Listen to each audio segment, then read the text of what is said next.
Action. Cool. All right, so we're here today. My name is Jared. I got to do a quick little video recording from chapter 2, 3, and 4 and answer a few questions. So looking at chapter 2, just trying to understand the difference what would change in schools if we truly tried to maximize the capacity of each learner.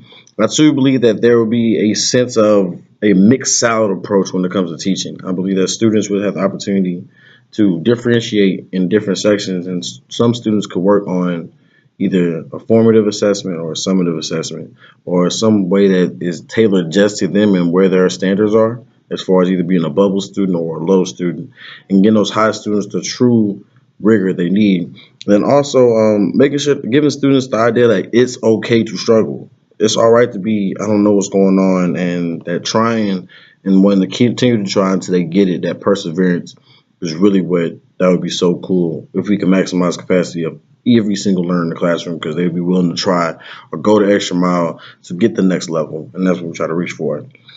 When it comes to understanding with chapter 3, with which would you feel more comfortable with in the differential instruction?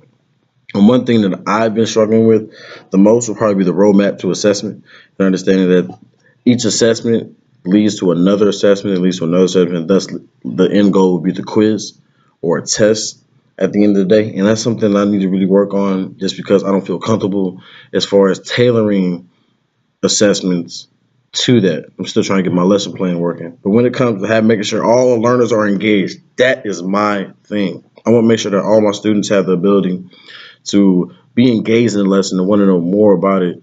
And they can just take it home and tell them, oh, we did this in math. So that's really what I'm working on as far as differentiating, because I can make sure that each student is engaged in the lesson. And then when it also comes back to question 4, which what potential benefits do you see for individual students in flexible grouping, teaching, and also whole group? When it comes to understanding with students, like I said before, giving students their own personalized or individualized learning for their own personal level.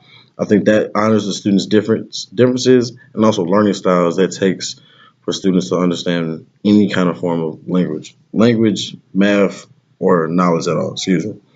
And then for the teacher, it definitely gives the teacher the ability to teach all students and give them all the opportunity to excel.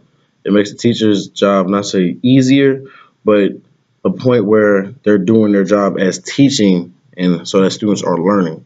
And that's the main thing that they can learn with different formats.